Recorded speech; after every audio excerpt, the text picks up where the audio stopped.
Glory to Jesus Christ. I've spoken before about the 4 H's of the spiritual life. Do you remember? The 4 concepts and acts which build upon each other as we embark each and every day anew in our spiritual life. That is, honesty, humility, help, and hope. And as I intimated when we first took a look at those 4 H's, they aren't exhaustive in themselves. So today we're going to learn about the 5th H, that is, heart. The Church has a treasured icon of Our Lady of Sorrows. It depicts the Blessed Theotokos in an attitude of reflection, and yet it shows, as it were, her heart being pierced, as if by 7 swords. Now these swords represent the 7 great sorrows of the Blessed Virgin on the one hand, in specific, but also the entirety of the sorrows of the Blessed Virgin in general.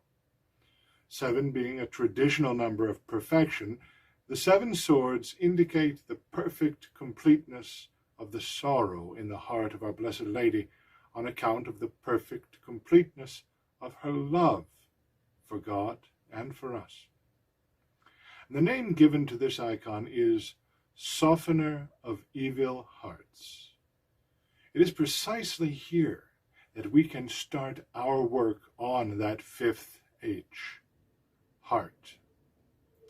Now, when I speak of heart, I'm not precisely speaking of the physical organ within us, which pumps our blood, although I do believe that the physical organ does share an ineffable connection with the heart of which I'm speaking.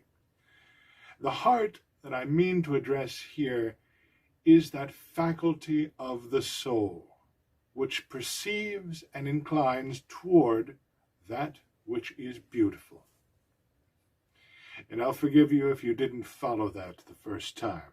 Don't worry, I'll take it slowly again. It helps to have repetition, especially on those things which are most fundamental. You see, you will have learned long ago about at least a couple of those abilities which are commonly called faculties of the soul. And on the one hand, we have the intellect, by which we perceive that which is true, and we are drawn toward that which is true through knowledge.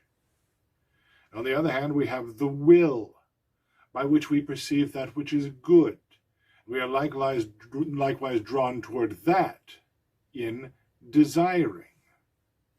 But all but left in obscurity is what is rightly termed a 3rd faculty of the soul, and that is the heart, by which we perceive that which is beautiful, and we are drawn toward it in loving.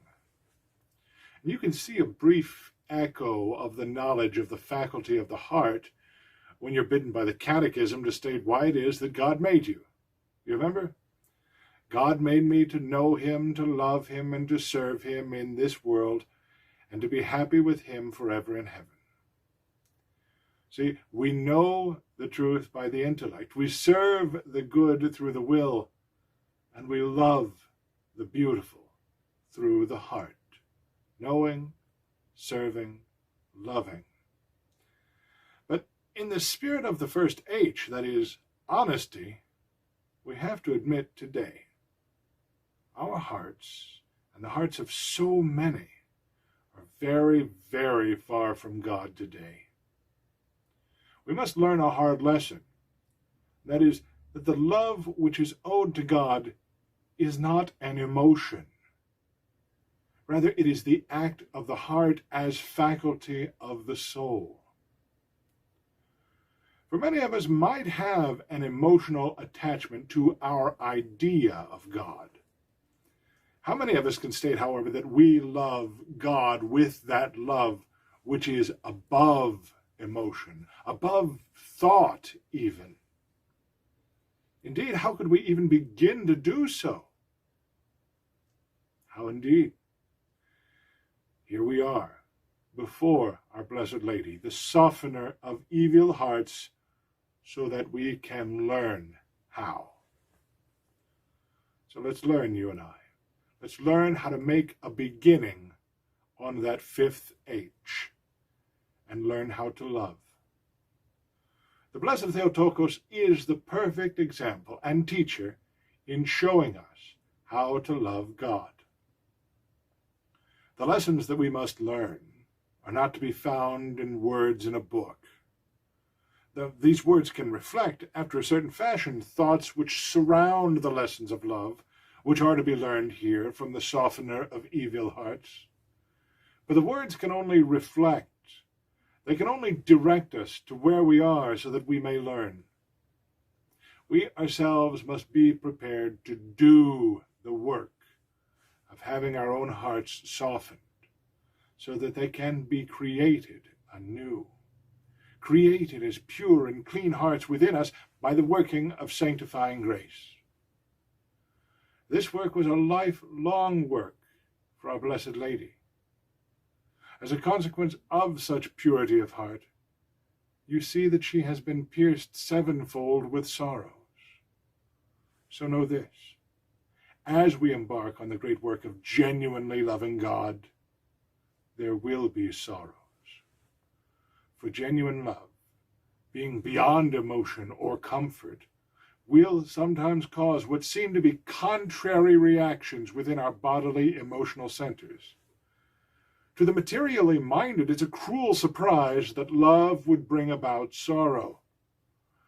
But to the one whose heart is softened through grace, it is expected in this vale of tears. We know with sureness, however, that the sorrow of this life cannot compare with the unending joy of the world to come. So let us return then to our first considerations. Guard and build yourself with the 4 H's of the spiritual life: honesty, humility, help, and hope. Now look upon the sorrows of our Blessed Lady. Know that it is incumbent upon each of us now to continue to develop the 5th H of heart. For this to happen, our own hearts must be softened and then fashioned anew within us by grace and by the lessons which Our Lady, the softener of evil hearts, can teach us in patience and example. And I cannot stress enough, the cultivation of the heart is absolutely necessary.